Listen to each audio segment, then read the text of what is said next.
welcome to another episode of Side Quest Podcast, the unofficial podcast of Fitocracy. If you're not following me on Twitter, check me out at SideQuestFM. You can follow me on Instagram as well at SideQuestFM. You can head over to Facebook and like the podcast there. Just search SideQuest Podcast.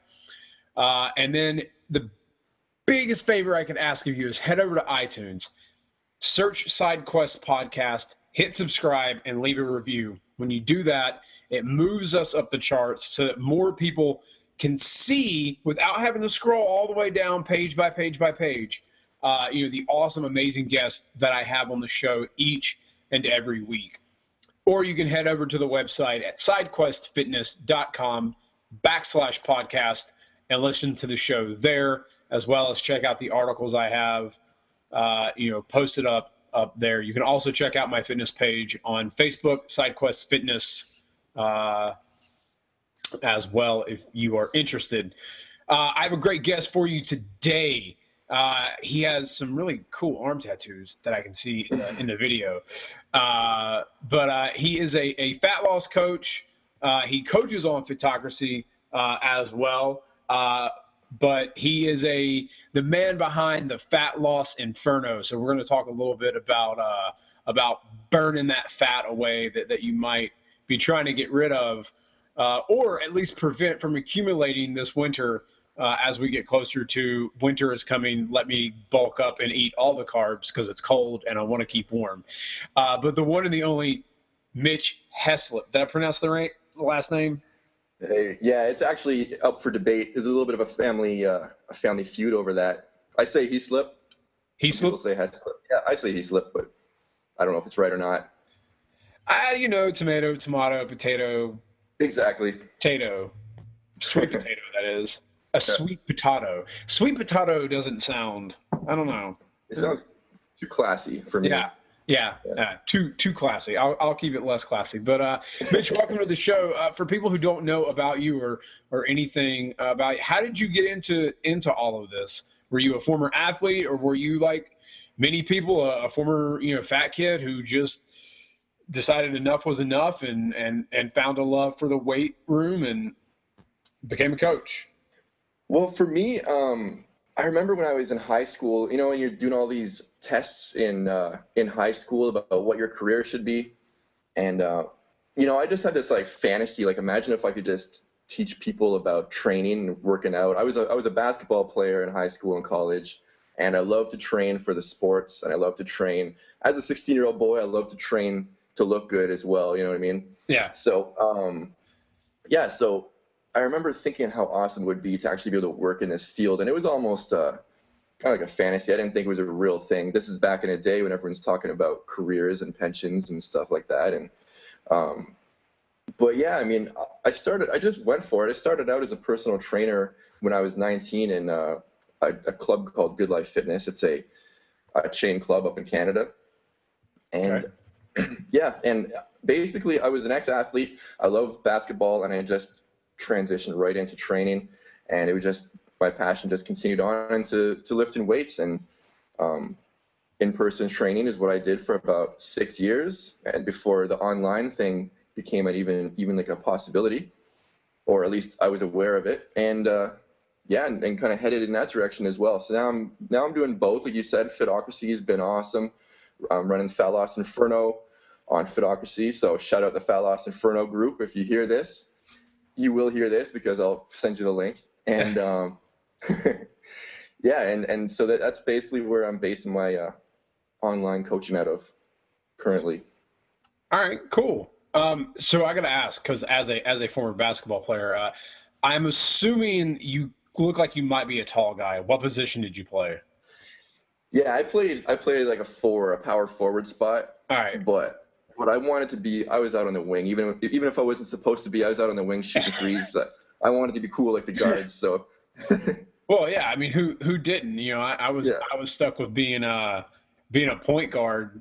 I didn't want to be a point guard, man. I wanted to be inside. I wanted to be I wanted to post up and box out, and I wanted to have fun. Like that seemed more fun to me than come down, dribble the ball, start the play off. I guess the grass is greener on on every side. I guess. Yeah. Plus, I was also kind of lazy and slow, and I don't know why it made me a point guard. But you know, it is what it is. So why the fat loss inferno? Where did you kind of come up with that idea? Well, the idea behind Fat Loss Inferno just came up because over my 10 years of experience, that's 95% of what people are looking for and what people need, especially over here in Western society. We just tend to eat too much. We're carb laden. We're oversaturated with carbohydrates. We're eating too much, and then eventually people want to lose that fat, and that's basically what most people want. So I wanted to service and affect as many people positively as I could. So that's the direction I took it in. Okay. So I guess as an American, and it seems so weird sometimes chatting with people that I forget. Like, you say you're in Canada, and I'm like, oh yeah, that's cool. Canada's like that cousin of America, but they're like, no, we're not. Like, we're our own thing. Like, God damn it, come on.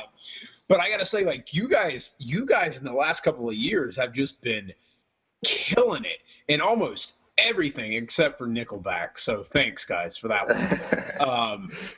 But like, I mean, with fitness and nutrition, it seems like everyone's sort of coming out of Canada. Even with like movies and film and comedy, like and not that wasn't happening before. I mean, people like Rick Moranis and why am I forgetting all those awesome people out of Canada? Chevy Chase was out of Canada. All those guys, like they all came out of there as well. But I guess like as Americans, we kind of are presented sometimes as like Canada is like this slightly smarter but more advanced version of America at times. Maybe not as like puffed up and broed out as our persona loves to give us off.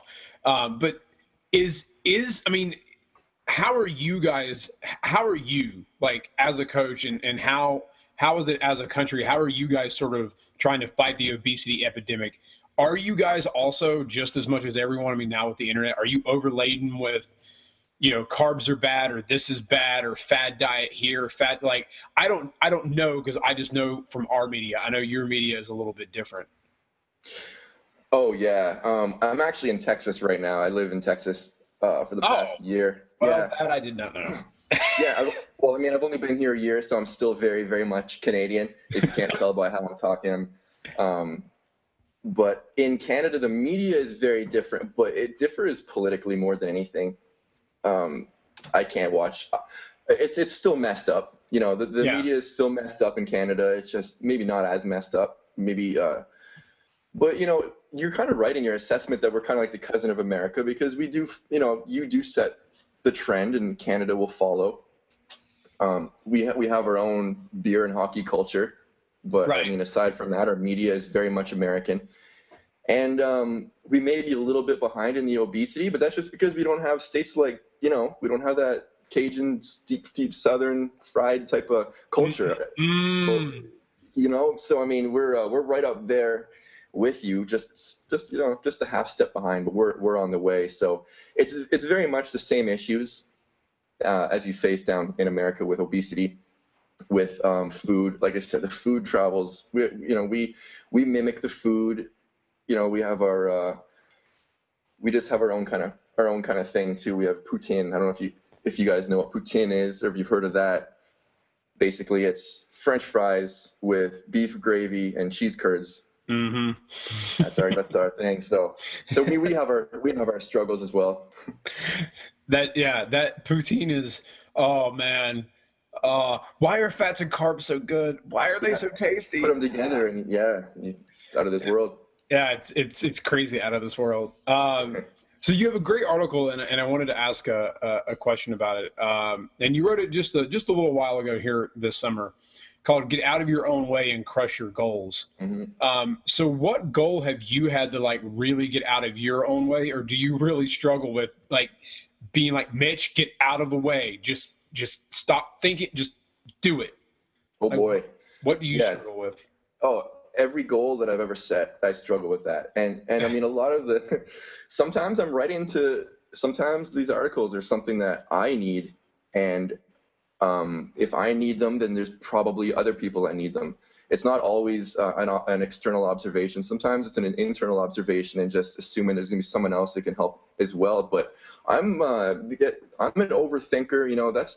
I struggle with the same thing. You set your goal and then you second guess it, or you second guess your actions, or you start to doubt yourself, or you know what I mean. So yeah, that's definitely, I can't even think of a specific goal, but I could pretty confidently say every goal I've ever set, I've struggled with it. But the whole key is to be mindful of it and be aware of it, so that way you're not condoning yourself to staying in your own way, so to speak, and allowing yourself to get in your head and second guess your goals.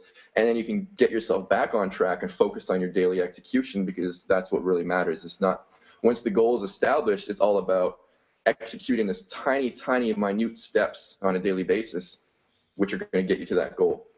Okay.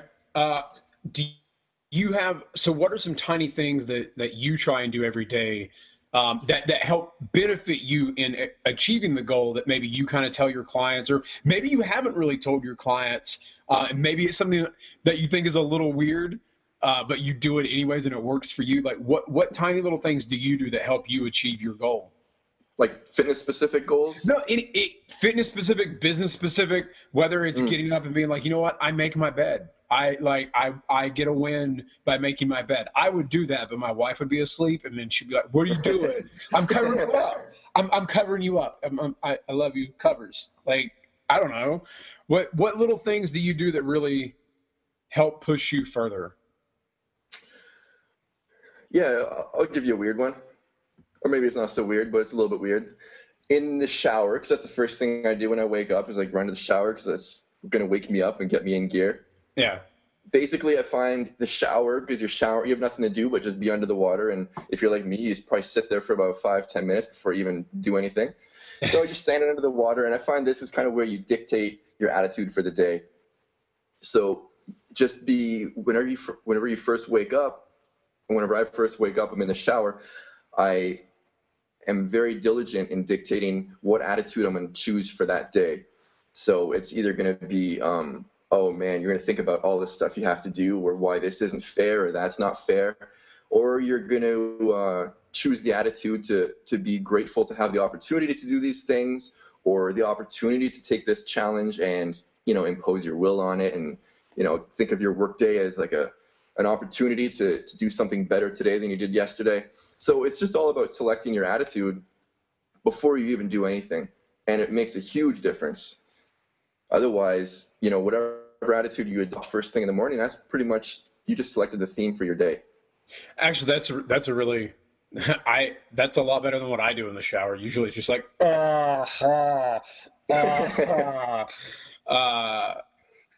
because you're right. You stand under the shower for like 5 minutes and you're like, oh, warm water, please don't go away. But no, go ahead. I was just going to say, it doesn't have to be a huge dedication of time. You don't have to take 15 minutes and give yourself a Rocky Balboa level pep talk. It just has to be like a very conscious selection of how you're going to approach every bump that you come across that day, because you're going to come across bumps. Things are not going to go as you planned, and you have to be prepared mentally to how you're going to handle that. Well, so speaking on that, so a lot of people, and I mean, all of us included, I myself do it. Everyone does. What do you do when you're in the shower and that negative thought comes across, and all of a sudden you start noticing that, oh my God, I am preparing myself to have a shitty day? Like, how do you make a U-turn and change it? Like, what do you do? Or do you sort of just accept, okay, fine, I guess this is what my mind wants to do, or do you fight it? I wouldn't say you fight it, because you do take a U-turn, but you take it very gently. You don't fight the negative thought. You just shift your focus to a positive thought. So whenever you're fighting a negative thought, that means you're focusing on it, and that means that's still the focus of your day, is that negative thought. Instead of trying to get that negative thought out of your head, since you're consciously, like you said, you're like, wow, I'm preparing myself for a shitty day. Now you're conscious of it, and now you have the opportunity to make a new choice. So forget the negative thought. It can stay there if it wants, but now you just have to think of a positive thought, and then think of another positive thought. And eventually the positive thoughts push out the negative thought. So it's not so much you're going to aggravate yourself if you try and fight the negative thought off, because you're just not going to. That means you're just giving it all the attention in the world, and it's now, getting bigger and bigger in your mind. So yeah, I just replace it with positive thoughts, and be gentle on yourself about it, because this doesn't need to be an extra stressor in your life trying to get a hold of your thoughts. It's a process. It takes practice, but it's just about whenever you're conscious of your negative thoughts, and they will come, you just consciously replace it with a positive one. That actually is something I practice, or try and practice myself, and teaching my own clients, is that you're going to have those thoughts, but you have when that thought comes, you're kind of standing at a crossroads. You can choose to continue down the path of that thought, or you can choose to, this thought doesn't add any positive value to me or my day or my life, so I'm going to choose to go the opposite way. And then it takes time, but your brain starts to make those neural connections and disengage those old ones. Mm-hmm.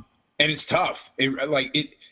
I think one thing I've discovered is, I think the biggest battle with fat loss, and we'll talk about this in a second, because you have another great post about fat loss being simple, because it is, but it isn't.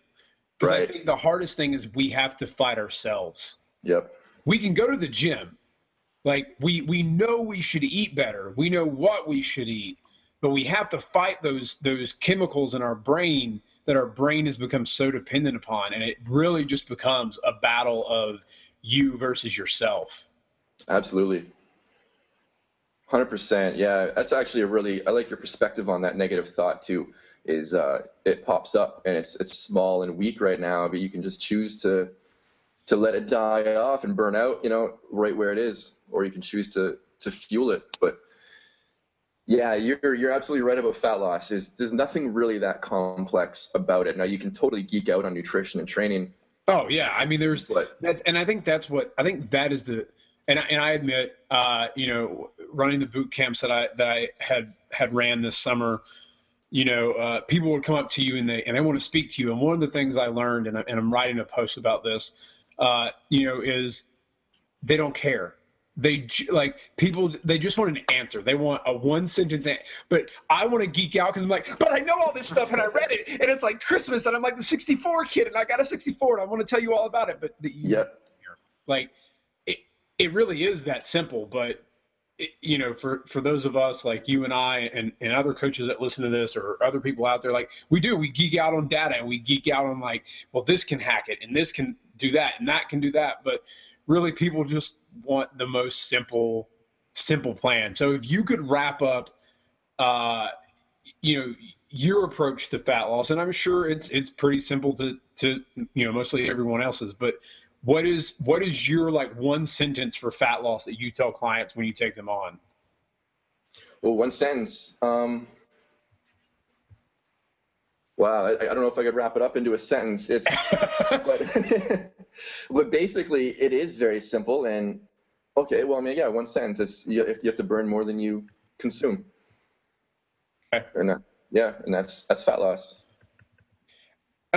Burn more than you consume. That seems so easy, and then people are like, "But wait, what do you mean?" Yeah, and of course, there's a lot more to it than that. Right, but not that much more. I mean, you hammer down the basics and you've got 95% of it. And the geek out stuff is the last 5% that is debatably even necessary for most people. But yeah, it's about consuming less calories than you burn, and training hard and eating right. There's a lot of different nutritional approaches, and it really depends on the client, I think. Because it's about adherence. It's not so much about one method being better than the other. It's about what is this person going to buy into and believe in? Because that's what it comes down to. Right. If you take the worst program and put the pedal to the floor, you're going to have better results than the person who takes the greatest program ever written and second guesses it and half-asses it throughout the duration of the plan. Yeah. It's all about buying into it and applying it, pin the pedal to the floor and get after it. Right. And I think that's, you mentioned, adherence, and finding a diet. I think everyone is looking for, they're looking for a lifestyle or a diet that they can adhere to, and something like cutting out one whole part of macronutrients is, oh my God, okay, so that's what's been making me fat all these years. But once you do that, it's very hard. Like if you go complete paleo and you cut out all grains and all bread and all of that, there's only so much you can eat in restaurants if you go out with friends. There's only so you've just limited your food source. And if you do the same thing with, I'm going to go high carb, low fat. Well, you just, same thing. Like you cut out tasty steak. Like you basically just have to eat chicken breast and shrimp, which as tasty as that can be, unless I have a friend's wife who's like, I can't do it. I don't know how you guys do it. She's talking about my friend and I. She's like, you guys can eat the same thing every day, and I will go crazy. But I guess trying to find. Some people can. Some people can eat chicken, rice, and broccoli every day. Some people need to have variety. I find even the guys who are prepping for a show who eat nothing but, chicken breast and yams. And, what happens as soon as they do their show? They put on 25 pounds the next day because they ate out the whole Brahms dairy, you know what I mean? They just crushed a whole bunch of ice cream. So I don't know if the extreme approach is really the right approach for anybody unless you are competing in a show or preparing for some type of event or photo shoot or something specific like that. It has to, there has to be some type of variety and there has to be some type of treat food in there. It just has to be, you have to be honest with yourself, and it just can't be, you've probably heard the 80% rule or the 90% rule. Everyone has their own percent that they apply to it, but basically has to be, I like to say 90% quality foods and 10%, eat for fun. So what do you eat for fun when you come up to your 10%? Is it an ice cream parlor that you go to and you just decimate everything? Is it wings and beer? Is it poutine? Do you make some homemade poutine and just pound the poutine? Wow, that sounded really awful. Yeah, it came out of my mouth. Good thing there's an explicit. That sounds real sexy, actually. Yeah, it sounds real Pound the poutine. I want some poutine now. No, I tried making homemade poutine one time, failed miserably, and that was the first and last time I tried it. I was trying to show it to my wife when we were just dating. I was down in the States where I met her, and I tried to make some poutine, and I was like, yeah, this is the food of my country. And I burnt everything. The cheese didn't melt, so I just destroyed it. Just wasn't impressed. But now my cheat, whenever I'm going off the plan, ice cream is a good go-to. It's either going to be ice cream, like I mentioned Brahms. That's because that's my go-to. I like to go to Brahms and grab one of those big filthy sundaes, or it's going to be something like nachos and beer. It's probably gonna include beer. Oh, yeah, of course. Yeah. All right, so you have a couple of really great articles on sleep, and I know that's sort of like the one thing that people forget is important. They're like, I want to work hard, I want to hit the nutrition, but I'm not going to bed until midnight, and then I'm up at 5:30 or what have you.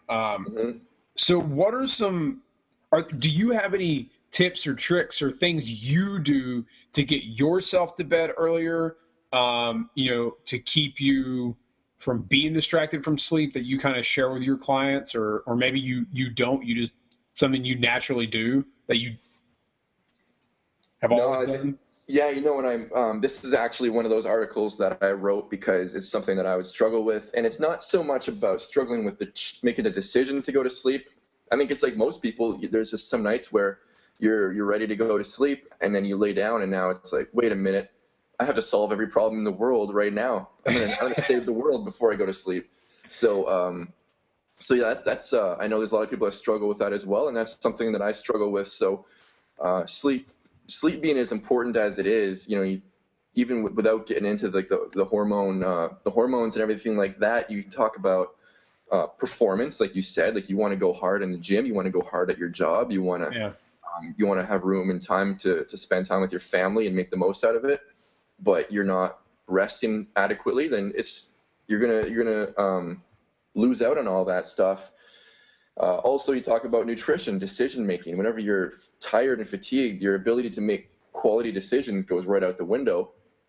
Now you're eating poorly. So sleep's super important, and we all kind of know it, but it gets put in the back burner. And so some things that I've found really helpful is I've taken up meditation, and I always recommend meditation because, and I'm not very good at it, but I still do it.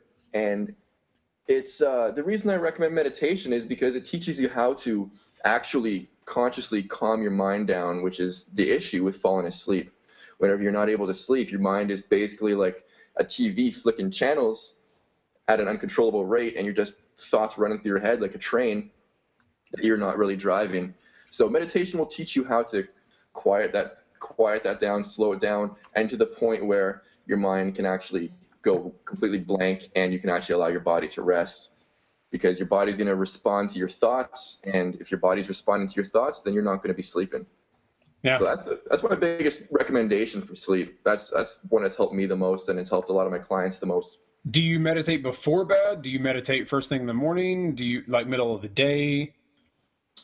I think I personally do it whenever I can, and it tends to be towards the end of the day.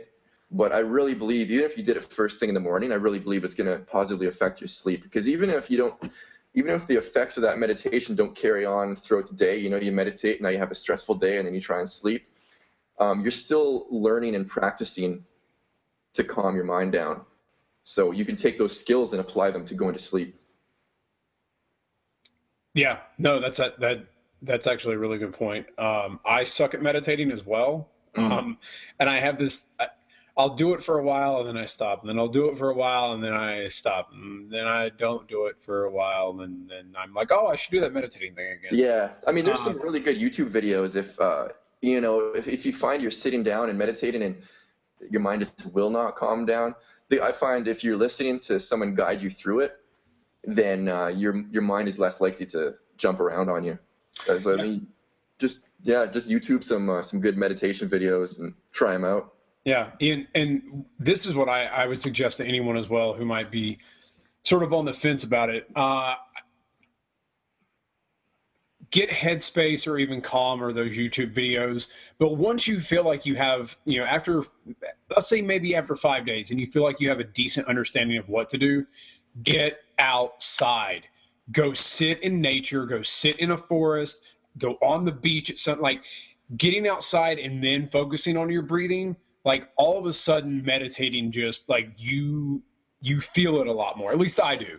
If I'm going to meditate, and I know it sounds like I'm some crazy hippie from like 1969 Woodstock, where I'm like, yeah, man, just go out in the woods and breathe.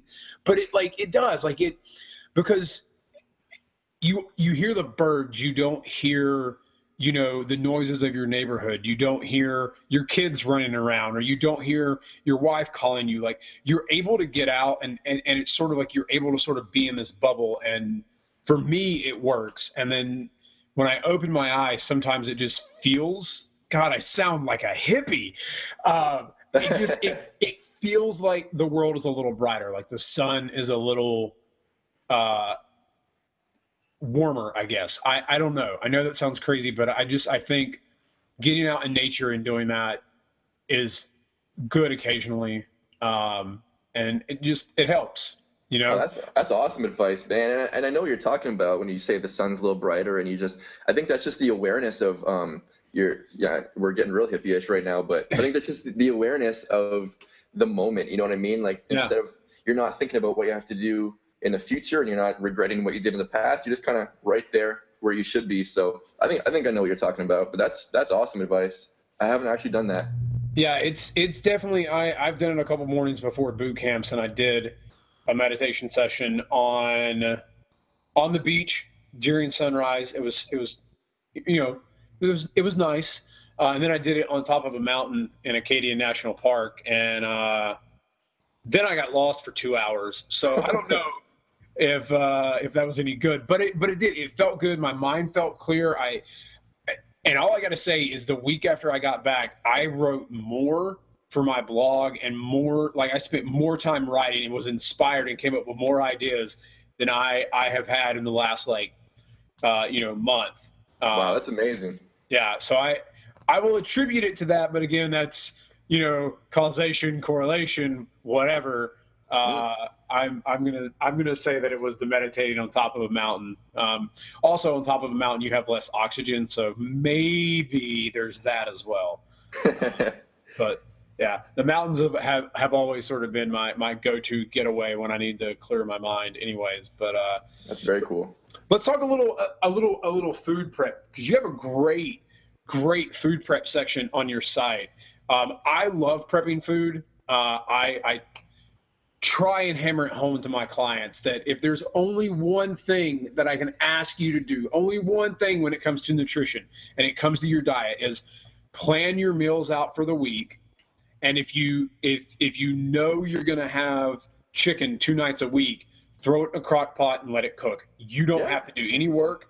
But prepping your food and planning it out, you're going to save on the choices and the feeling of stress you have later in the week.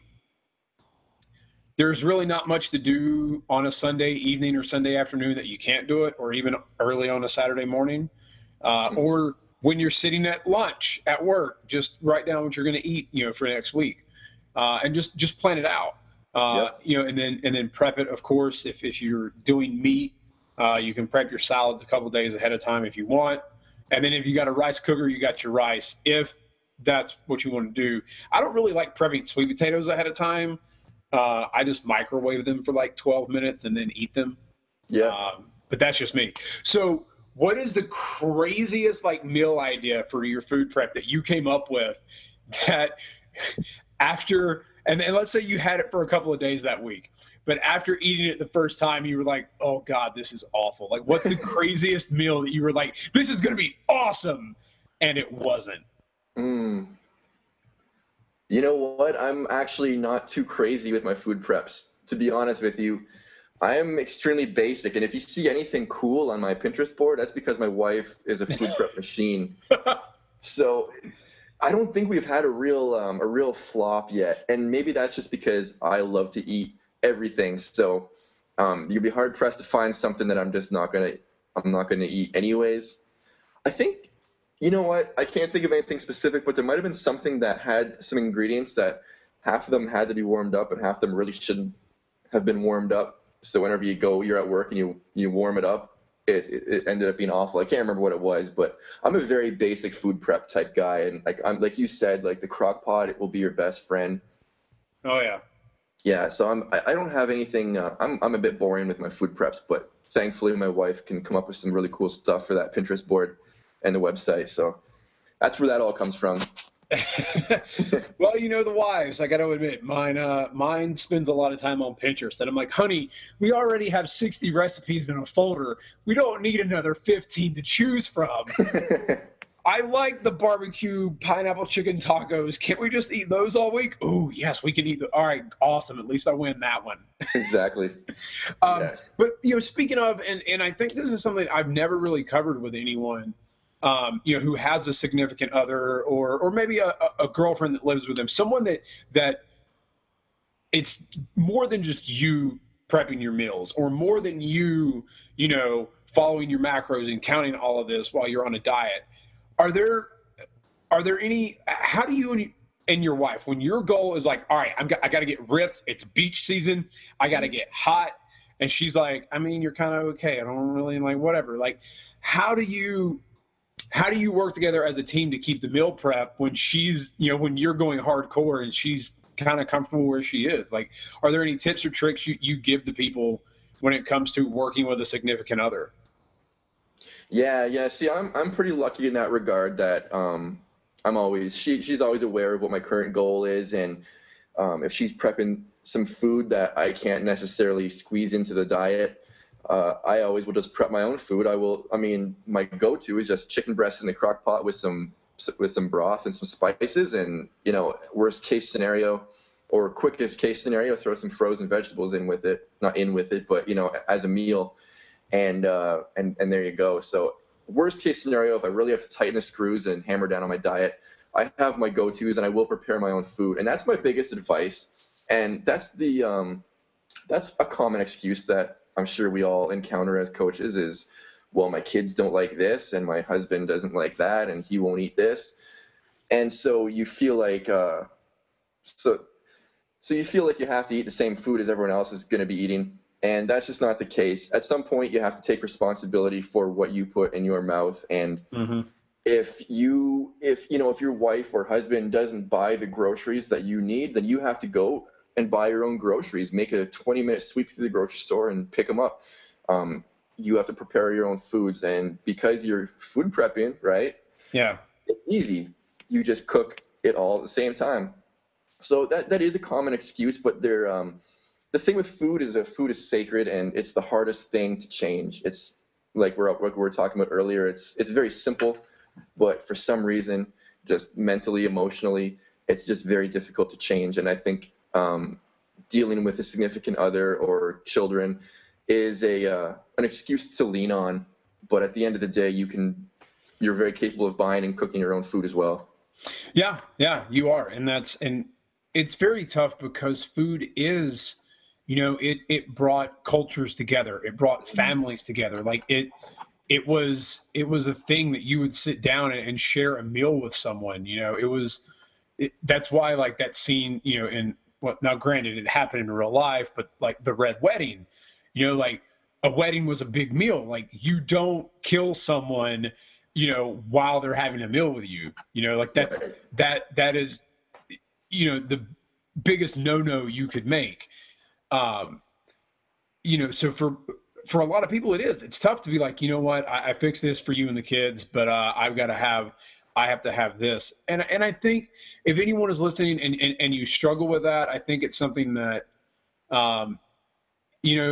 both people have to realize that, this is, everyone sort of forgets when you get in a relationship at times, at least in my opinion, and I've suffered with this, is that it's two people trying to work together, but we often forget that sometimes the other person has a goal that they need to focus on. Like they need something for them. Right. So we need to do whatever we can to help them achieve that. And that can be difficult because we want everyone to be the same. We grow up, mom and dad and the kids, like we're all eating spam that mom made and macaroni and cheese that mom made because mom's not the best cook in the world. Love you, mom. No, my mom was awful. That's why like halfway through my dad was like, no more boxed mac and cheese and spam. I'm going to start cooking dinner. But I think that sometimes we forget that, teamwork doesn't mean that you have to do the same thing. A basketball team, like the point guard has a position, in their position, they've got to do what they got to do to make, everyone else better. Everyone else has to do what they have to do, as in like setting picks to make the point guard better. Like you have to work together, but it doesn't mean that you all have to move in the same direction. Sometimes you've got to, give and take. But it is. Go ahead. If you're a spouse and your significant other is trying to accomplish this goal, my biggest question is, why are you impeding that? Yeah. And ask yourself if you're moving from fear or if you're moving from love.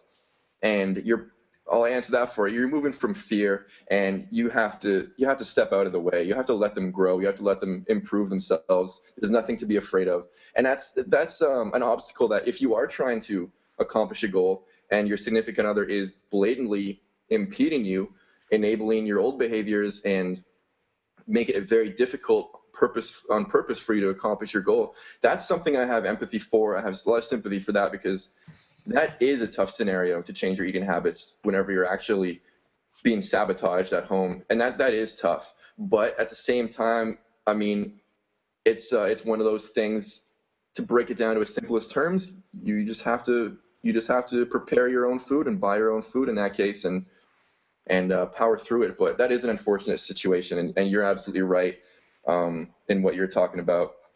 You know, teamwork. Let them accomplish their goal. Yeah. I mean, I've seen it with a client of mine. You know, she's lost an amazing amount of weight and gotten a lot stronger. And you know, she would make her own food outside of what she made, you know, for the family. Though I gotta say, man, kids, they don't know how good they have it. The fact that they can just eat mounds and mounds of like carbs and sugar, and they're others running around. Well, some kids, not all kids. But at least my nephew, good grief. It's like, I don't want to eat the vegetables. I don't want to eat the meat. I just want to like eat some of this and then go play. Like food doesn't even register to him. He just wants to go play. Right.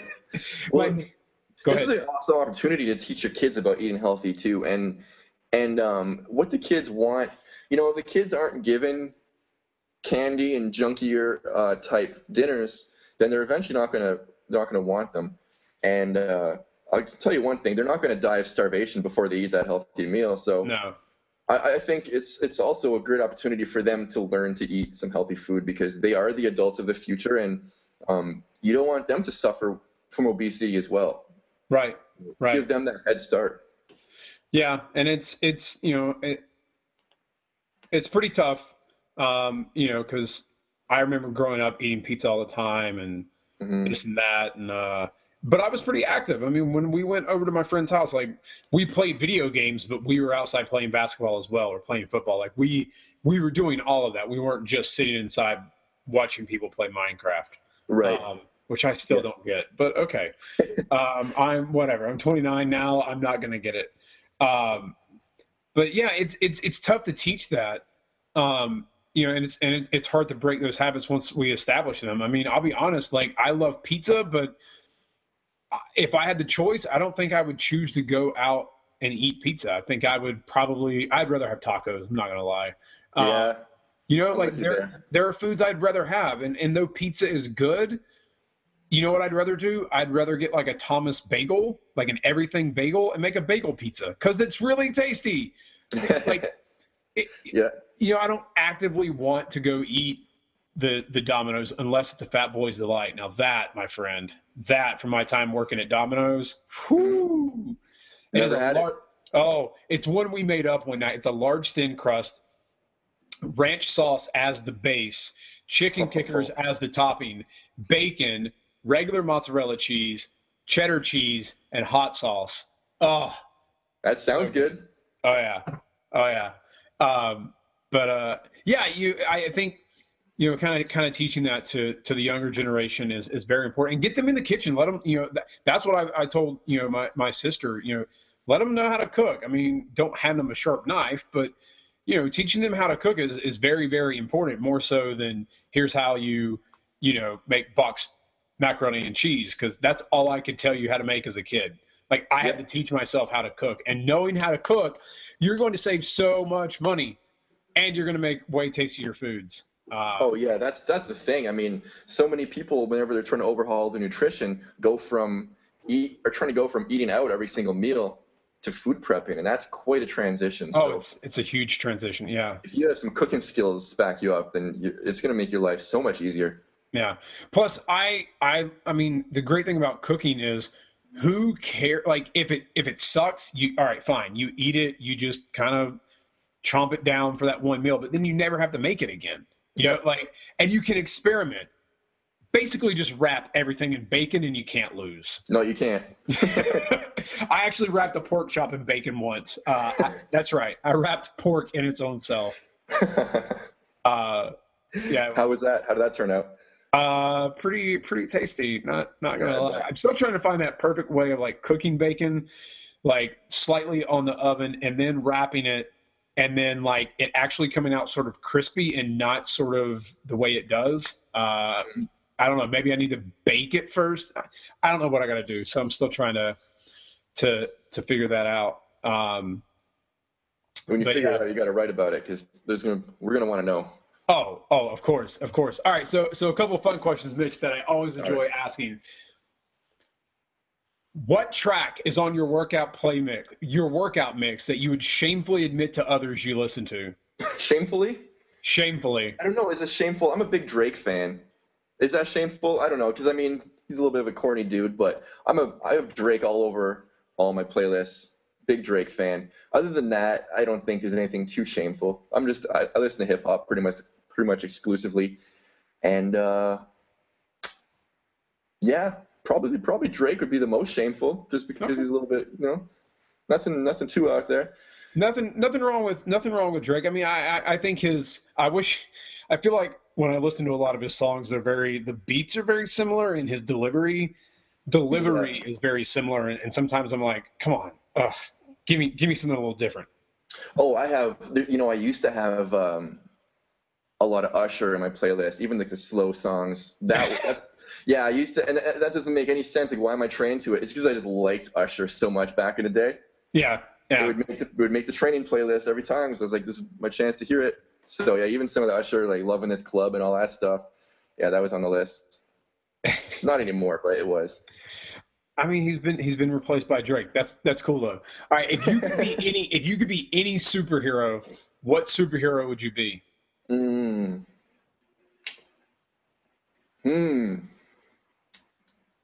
I would have to say, my favorite superhero growing up was Spider-Man, but it doesn't really suit me.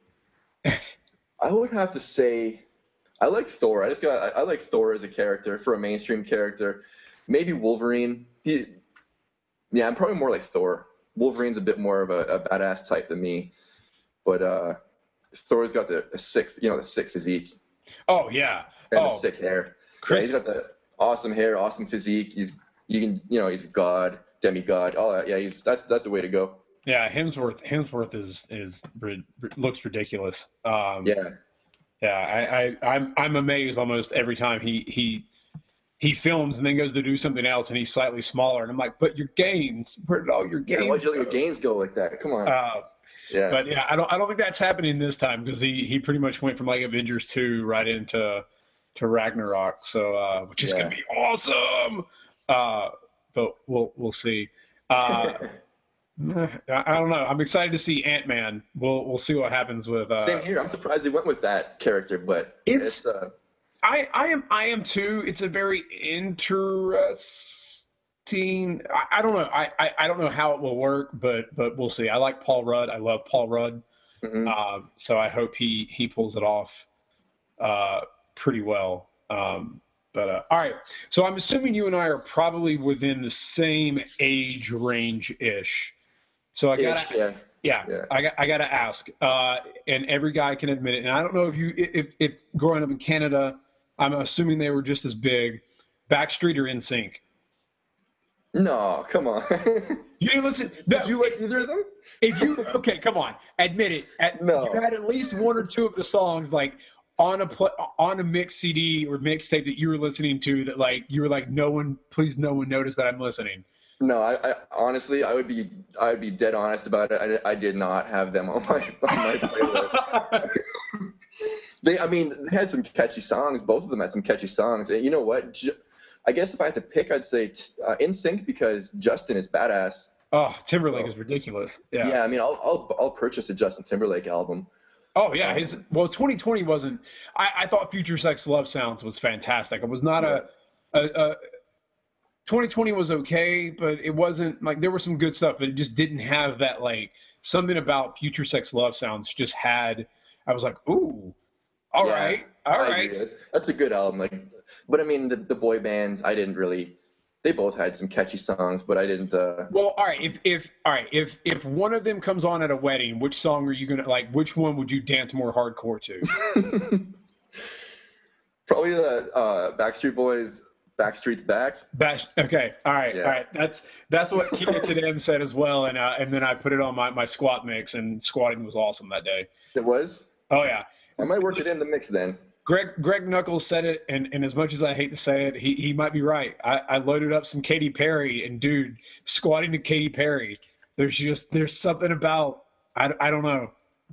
You know, I'm willing to try anything, and if it's gonna help my squat, I'll go for it. All right. If you could have dinner with anyone in history, who would it be? Probably Nikola Tesla. All right. Nikola Tesla. I'd probably go with Tesla, just because I have so many questions about his concepts and his thoughts, and not so much his inventions, but just the stuff he thought. Yeah, and he was so sure about. Yeah, like what he essentially revolutionized. Like, I don't know, just his thoughts revolutionized and paved the way for things later on. It's like, where did you come up with this? Like, right. Where's it coming from? I know he's going to say it's coming from that central core of intelligence in the universe, but and that's going to lead into 1,000 more questions. But he has some interesting thoughts. He was suppressed so heavily. So yeah, I'd just love to get him to open up and talk about whatever he wants to talk about. Yeah, it would be interesting, because I when you read about him, you kind of wonder, like, dude, did you go to the future? Like, yeah. Are you building a time machine? Like, I don't understand. Did you just get stuck in the past and you're talking about, like, because it's just exactly. I swear there's something up with Tesla. Yeah, there's something going on there. Yeah. So it's so crazy. Well, Mitch, I've had an awesome time, chatting with you on the show today. If there's one takeaway or one thing you can give the audience that's listening that maybe you tell your clients when it comes to the fat loss journey, what's one thing you can tell them to, that will keep their head high, and one thing they can do to keep themselves focused on the goal? It would definitely be to be gentle on yourself and be very conscious of how you talk to yourself. If you're talking to yourself like your worst enemy, then you're just kind of sabotaging yourself and feeling like a failure. You need to talk to yourself like you're your best friend. If your best friend was trying to eat better and make changes, but they missed a workout and they came to you and they were like, I missed a workout, I'm screwing up, I'm never going to get it. You wouldn't be like, yeah, sounds like you're fucking up, right? You'd be like, no, listen, you're overhauling your nutrition, you're eating better, you're training consistently. So what, you missed a workout, you're doing awesome, get after it. Yeah. Make sure you talk to yourself like you're your best friend, and don't talk to yourself as if you're your worst enemy. That's the biggest takeaway, because adherence is the name of the game. It's a marathon, not a sprint.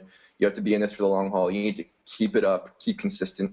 And the biggest way to do that is to actually enjoy the process and not be hard on yourself about it. Enjoy the process of learning, enjoy your mistakes, enjoy the process of just getting a little bit better every day.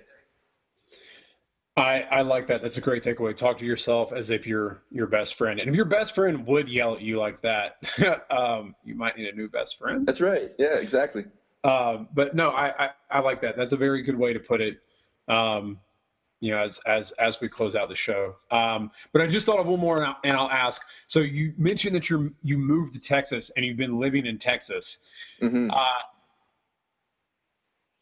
What is one thing that you thought or were told about Texas when you moved from Canada that when you got there, you were like, well, that's not really true?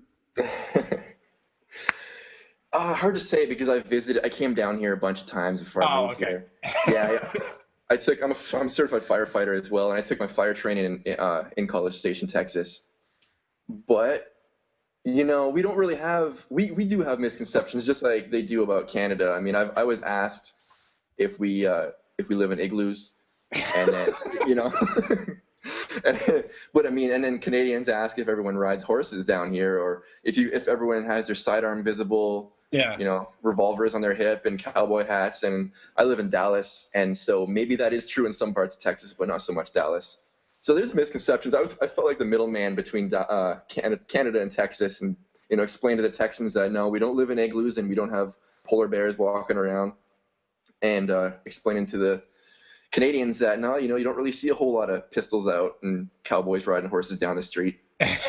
Maybe in West Texas, but not so much in Dallas. Maybe in West Texas. I haven't been out there, but unless Jerry Jones is on a parade, and by a parade I mean Jerry Jones creating a parade for himself, because that's just what he does. Yeah, exactly. Yeah, the only NFL owner who's like, I get a press conference every single time anyone brings up the Cowboys. It's like, really, Jerry? Really? I know. Yeah, they're losing a lot of fans.